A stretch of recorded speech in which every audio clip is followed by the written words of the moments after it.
Funding for this program was provided by the Annenberg CPB project.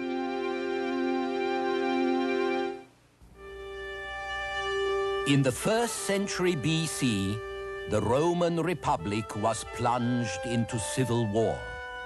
Powerful generals and their private armies fought for control of the state until one man stood victorious, the absolute master of the Mediterranean world. The Roman Empire, this time on the Western tradition.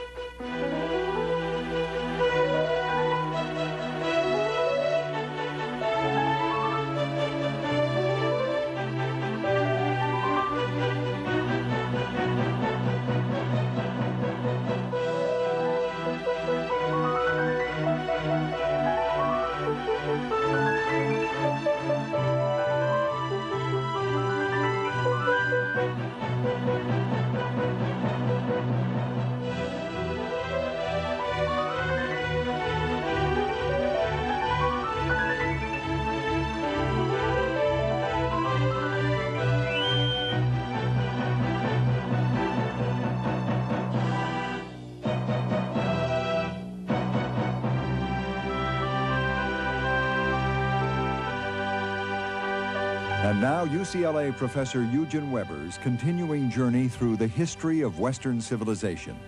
When we left Rome at the end of the 2nd century BC, it was triumphant in its growing wealth and power. But if you were an ordinary Roman, there was also a great deal to be worried about. The wars of expansion into Greece and Asia had dealt a terrible blow to small freehold farmers who were the mainstay of the Roman state. Those who went off to war returned to find their farms gone to pot, and they were the lucky ones. A lot of men never returned at all. Once back home, the survivors had trouble re-establishing their holdings. Cheap grain was now pouring in from the provinces, the same provinces, ironically, that the farmer soldiers had helped to conquer. With so much grain now available on the market, prices plummeted. Much of the farmer's land was better suited to other uses anyway, raising cattle or growing grapes or olives. And all of these could be worked cheaper on much larger spreads by slaves provided in great numbers and who furnished hard labor in return for bare subsistence. The family farmer could not compete. The rich who found the capital to buy up the small farms got richer, while the farmers got poorer, and a lot of them sold out to large landowners. They moved into the city to swell the number of proletarians, to live on the bounty of the state, and to be manipulated by the politicians. Cicero, the statesman and philosopher, was advised by his brother to flatter endlessly. This is wrong and shameful in ordinary life, but necessary in running for office. Let the voters say and think that you know them well, that you greet them by name, that you are generous and open-handed. If possible, accuse your competitors of having a bad reputation for crime, vice, or bribery. And so, by the late 2nd century BC, social unrest had become a serious problem. The displaced and needy masses were pressured by the rich, trying to squeeze as much as possible out of them, and this included the conservative Senate, which was indifferent to their plight.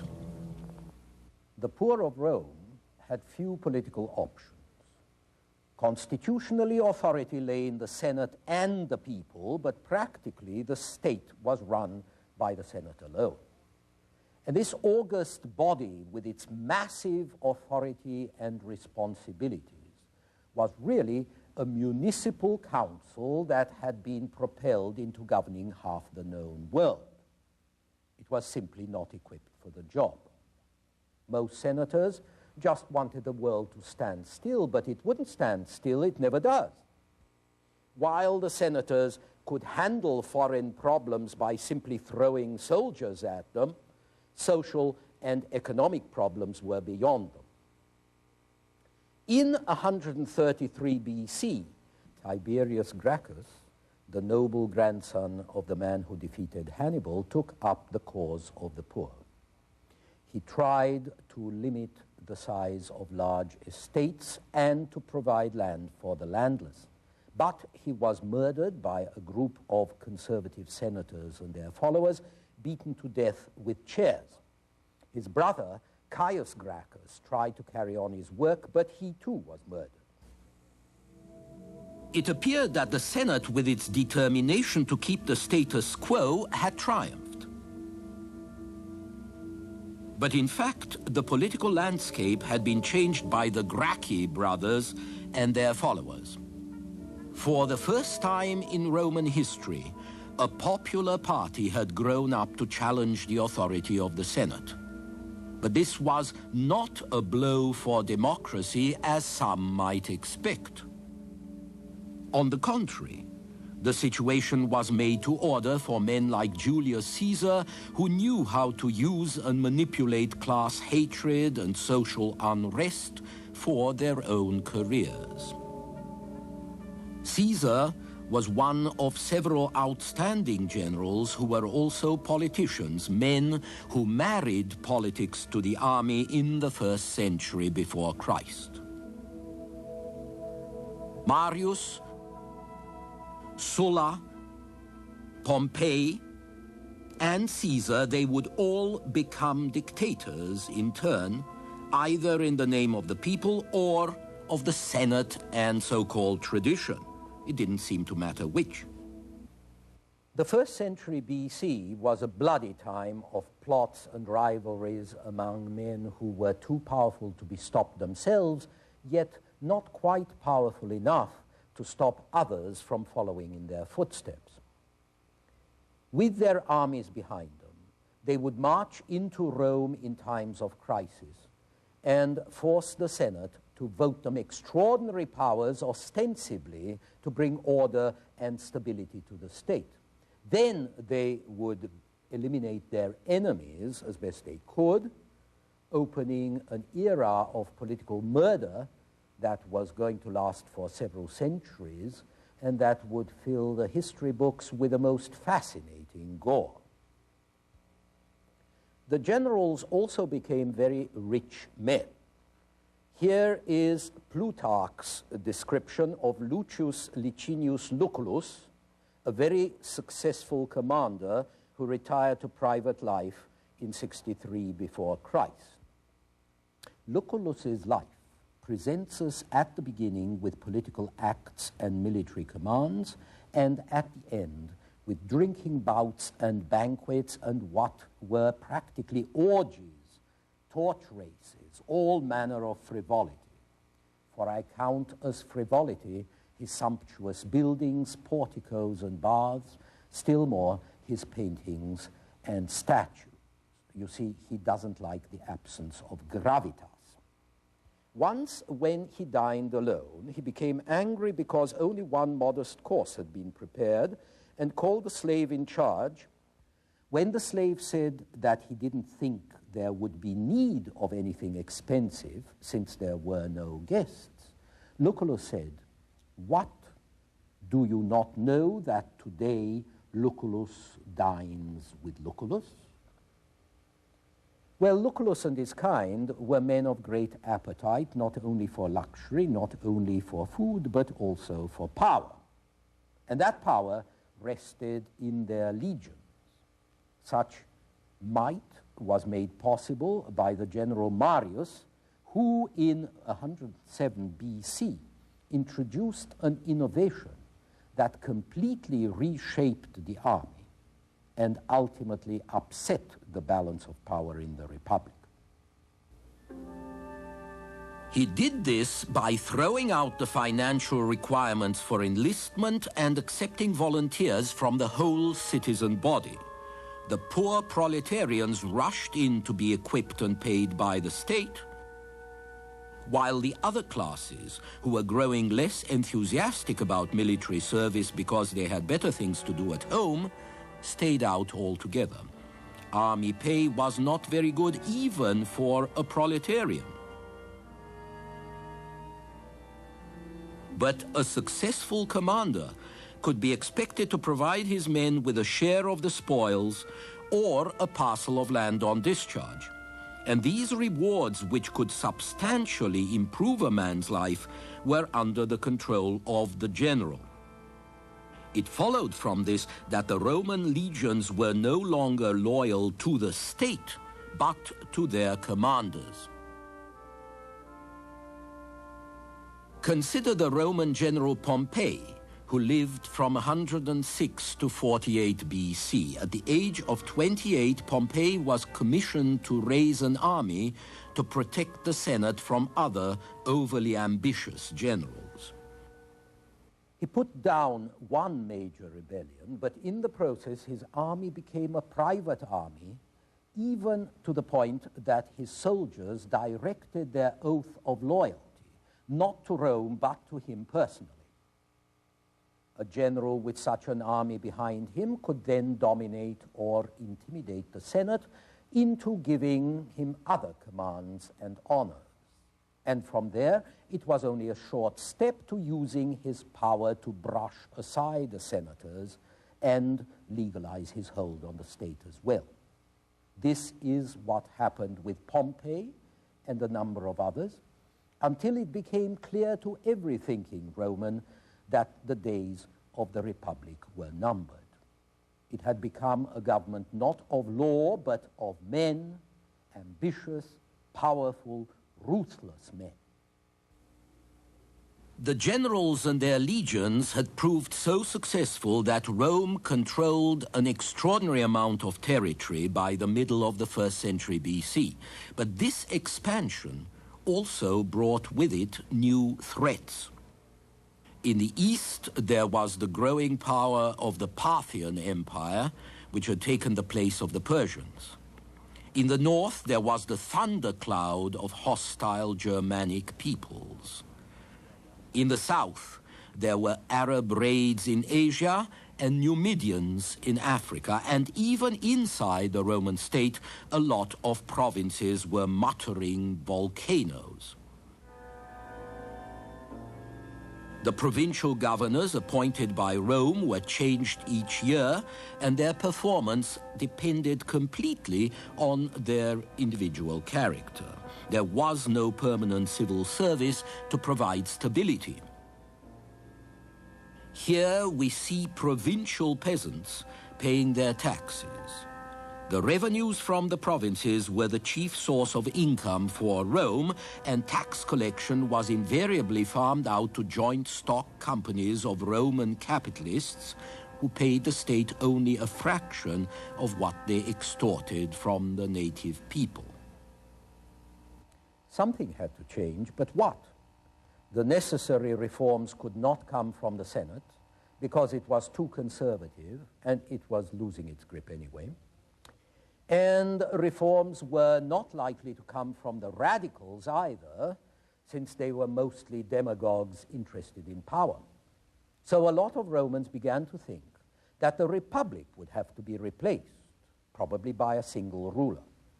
The question then arose of who that ruler was going to be, because in the chaotic conditions of the 1st century BC, several great men faced each other, each with his own army, each claiming to stand for Rome, each trying to keep it in his grasp.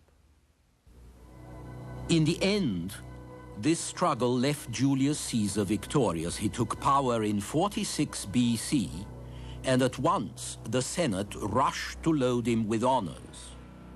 The honor he liked best was the right to wear the triumphal laurel wreath at all times because this made his baldness less conspicuous. But there were more serious advantages. He was voted consul and the first dictator for life. The month of his birth was called by his name, July. And he was given the title of Imperator, which used to mean simply victorious general, but which came to mean what it now signifies, emperor, sovereign ruler. Caesar did not live long to enjoy his power. After only 2 years of dictatorship, he was murdered in the Senate in 44 BC by men who were not willing to see the Republic die so easily. But the Republic was doomed in spite of the senators' efforts. There was another period of anarchy and bloody struggle before Julius Caesar's grandnephew, Octavian, vanquished his uncle's enemies and his own. In 31 before Christ, at the Battle of Actium, he defeated his last serious rival, Mark Antony, who had allied himself with the last Ptolemy queen of Egypt, Cleopatra. And so, Octavian was now the absolute master of the empire. He inherited all of Caesar's powers, and he increased them further. Within 4 years of Actium, the Senate conferred upon him a combination of military and religious titles, Emperor Augustus, and so he too got a month of his own. The greatest monument to the long reign of Augustus was going to be the Pax Romana, the longest period of peace and stability the Mediterranean world has ever known. Augustus's two main props were the imperial bureaucracy and the imperial army of defense, which were both under his authority. Although ostensibly he ruled with the Senate, he saw to it that the Senate was colonized by his men and that the imperial civil service, which was nominally under Senate scrutiny, was filled with his choices too. In fact, he dominated everything. These civil servants would prove indispensable to the sprawling empire, and the growing number of administrators reflected a new degree of social mobility and opportunity because these people were being recruited from the general body of citizens, not just the patricians. Sometimes they might even be ex-slaves or freedmen.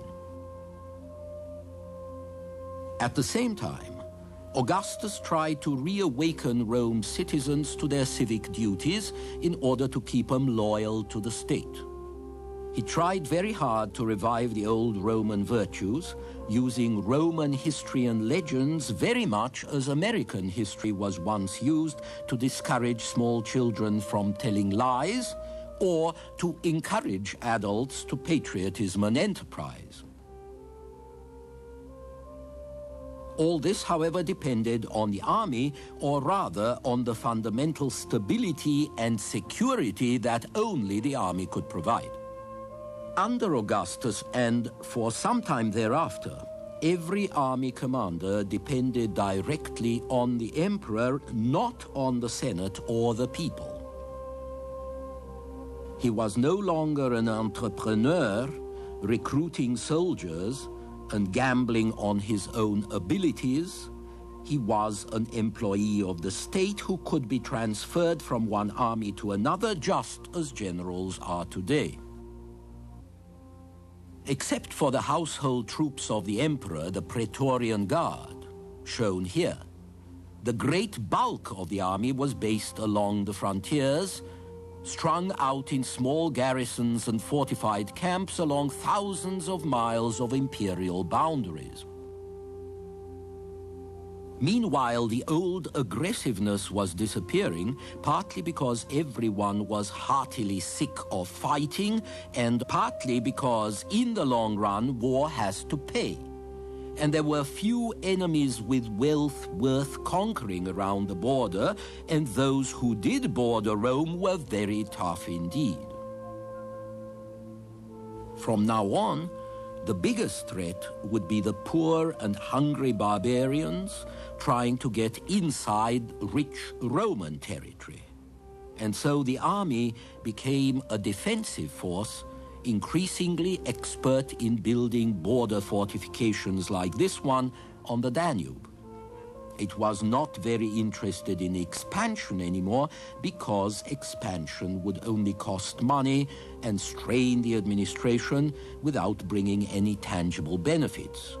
There was little treasure in the lands of the barbarians, only trouble. But the imperial army was more than just a thin wall strung out around the empire. Its permanent camps became centers of urban development, centers of Roman civilization. Many of the great cities of Europe were born as army camps, from Vienna and Budapest to York, from Lisbon and Bordeaux to Cologne. The centuries of security that the Roman army ensured, and the roads it built, and the settlements it created, allowed Greco-Roman culture to take root so deeply that even when the barbarian invaders eventually broke through, they were not able to dispel it. A lot of our culture today is owed in no small part to those legions. Each army outpost bore the signs of Roman life, from its temples and public buildings to its theaters and baths. We talked earlier about the impact of Greek philosophy and learning. Now, in the West, with a mark of Rome everywhere, education in Latin became an important vehicle for social mobility, especially for civil servants. And it was also a vehicle for socialization to teach the conservative values of the Roman ruling class. In architecture, the Romans developed the dome and large-scale vaulting, and the whole concept of vast, impressive interior space that had not much interested the Greeks. These were spectacular architectural advances. Still, to a layman like myself, the main contribution of the Romans was to take Greek designs and make them larger and grander. Roman architecture also made vast advances in engineering.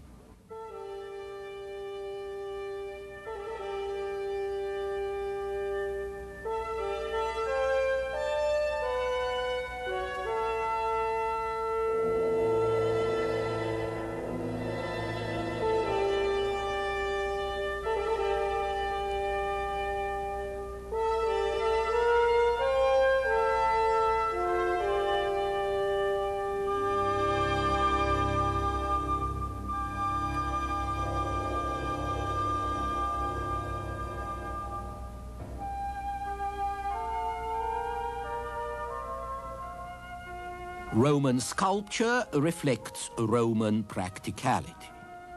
It brought a new realism to the Greek models, which Romans had been copying for centuries. You can see it especially in the portrait busts of the emperors, which were to be found in every corner of the empire. Augustus and his Pax Romana preserved the Roman or Greco-Roman tradition. Without him, Rome would have lost her conquests one by one and seen them relapse into barbarism or degenerate into petty tyrannies. The barbarians of the east and the north would have invaded Roman territories centuries before they did. A parochial Rome would certainly have been destroyed by civil war, and the great institutions of Hellas would have been choked by debris instead of being carried forward by conscientious Roman students. And when Christianity came in during the 1st century AD, this imperial Roman tradition, which the reforms and the will of Augustus had made possible, would profoundly influence the organization and the thinking of the church.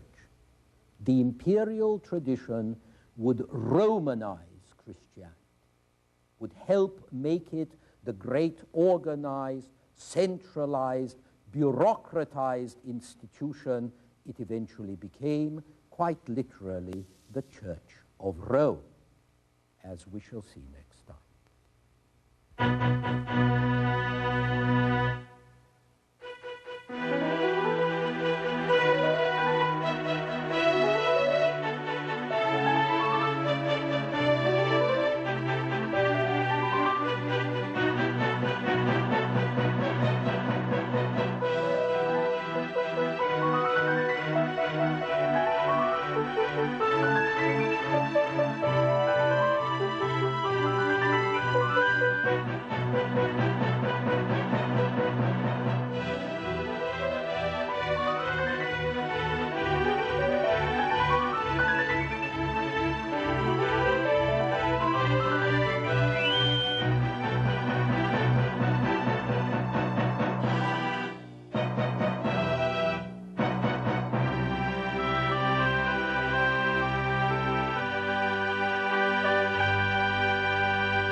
Funding for this program was provided by the Annenberg CPB project.